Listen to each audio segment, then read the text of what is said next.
kita sih harapannya bebas, karena kan dari sini juga kan sudah jelas ya, pelakunya juga tidak ditemukan gitu. Jadi kalau pelakunya tidak ditemukan, masa kita menghakimi orang dengan masa tuntutan yang sangat berat untuk kasus ini gitu.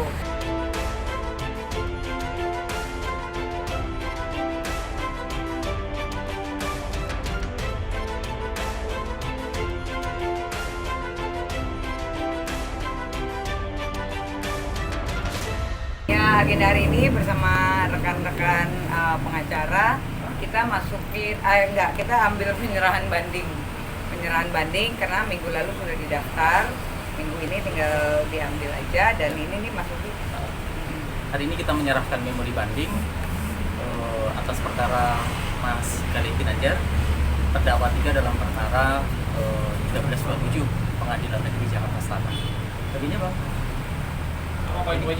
Baik, sebagaimana yang kita informasikan bahwa merupakan kewajiban kita ataupun keinginan kita untuk melakukan banding. Ada hal-hal tertentu yang menjadi alasan argumentasi hukum kita mengapa kita harus melakukan banding.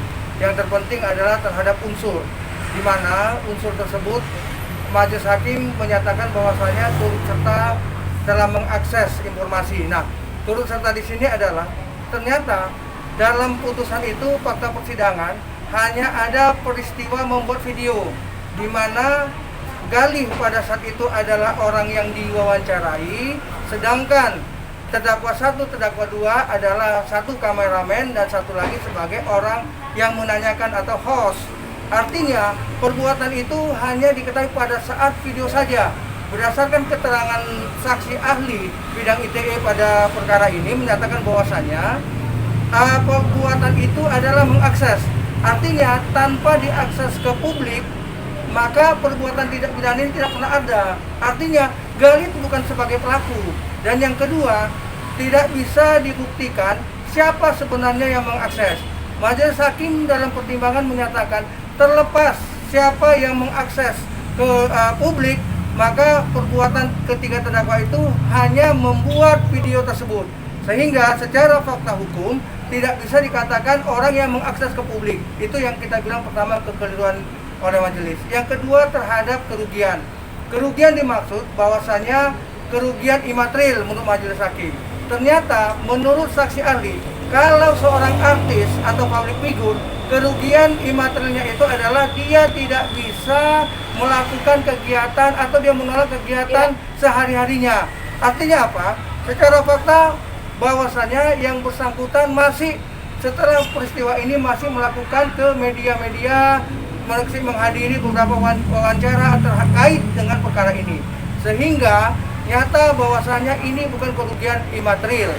Bahwa terhadap kerugian ini adalah material, misalnya dia menyatakan dia stres, masuk rumah sakit dan berobat, dirawat. Nah, dirawat di sini dalam fakta persidangan tidak bisa dibuktikan adanya yang bersangkutan dirawat di rumah sakit, sehingga bukti bahwasanya adanya kerugian tidak dapat dibuktikan sesuai dengan fakta persidangan. Oleh karenanya kita berkeyakinan tidak timbul ada kerugian di sini. Terkait bahwasanya dibully anaknya, ya itu adalah peristiwa hukum yang berbeda, sehingga tidak bisa dikaitkan dalam peristiwa hukum ini. Tidak ada perbuatan yang mengkaitkan antara yang bersangkutan sehingga berdampak atas dibulinya anak daripada saksi korban. Selanjutnya adalah yang paling penting rasa keadilan, di mana rasa keadilan itu adalah dengan ganjaran hukuman yang begitu berat, maka Galih tidak pantas dihukum sedemikian. Kenapa? Karena peristiwa ini adalah turut serta. Turut serta itu adalah bagian daripada perbuatan dari pelaku utama. Pelaku utama dalam fakta persidangan majelis hakim menyatakan terlepas siapa yang melakukannya. Artinya majelis hakim juga tidak bisa menentukan siapa pelaku utama orang yang mengakses daripada video tersebut. Sehingga dalam hukum pidana, menurut ahli dalam hukum pidana, tindak pidana mengakses itu tidak dilakukan oleh terdakwa 3. Terdakwa 3 hanya hadir. Jadi kerjasama mereka itu bukan dalam bentuk kerjasama begini loh, nanti begitu dia tayang banyak orang yang melek, kita pemilik YouTube pasti akun YouTube pasti akan mendapatkan benefit, ya kan? Nah, benefit itu tidak ada kerjasama antara terdakwa 3 dengan 1 dan 2 untuk menghasilkan benefit apabila video ini nanti bisa diakses ke publik. Artinya bahwasanya sangatlah salah menerapkan secara hukum adanya perbuatan kerjasama penyertaan antara yang bersangkutan, sehingga kami berkeyakinan bahwasanya berdasarkan fakta persidangan dan analisa yuridis atas apa yang divonis atau dihukum terhadap klien kami, hal tersebut terjadi kesalahpahaman dalam penerapan hukumnya. Kalau kita bahwasanya rasa keadilan sudah cukuplah dengan ini dia menjalankan, sehingga makanya dalam permohonan kita meminta yang mulia kalau bisa membebaskan, mengembalikan harkat dan martabat yang bersangkutan. Namun karena peristiwa ini sudah terjadi, sudah berlangsung, setidak-tidaknya diberikan hukuman seadil-adilnya, seringan-ringannya. Kenapa? Efek jerah daripada perbuatan pasal 27 ayat 3 Undang-Undang ITE ini adalah sangat berlebihan, 2 tahun 4 bulan. Sangat tidak menimbulkan rasa keadilan. Kenapa? Dengan sekarang ini 9 bulan dia berada di dalam tahanan, dalam penjara, itu merupakan harkat dan martabat dia, kehidupan dia sudah tersandra daripada peristiwa ini.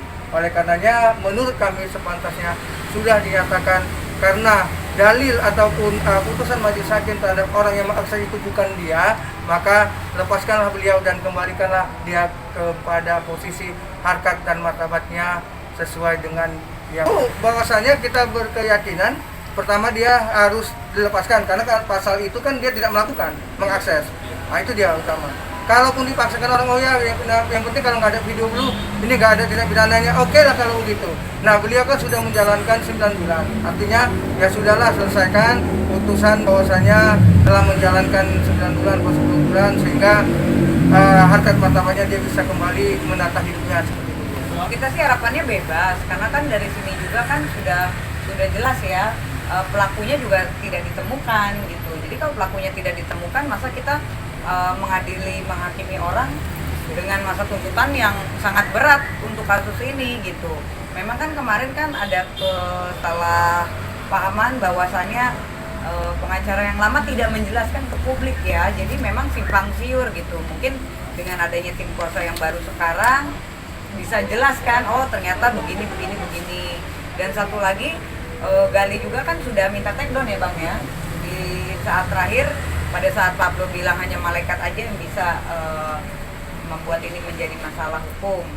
Itu kan juga sudah terbukti melalui chat dari WhatsApp aku yang kita juga udah minta take down. Karena dari awal mereka tayang tidak ada konfirmasi untuk diedit dulu. Karena kan itu bukan siaran live, kecuali kalau siaran live kita bicara ya kan. Dan maksud di sini kan masih hakim juga masih asumsi publik ya Bang ya.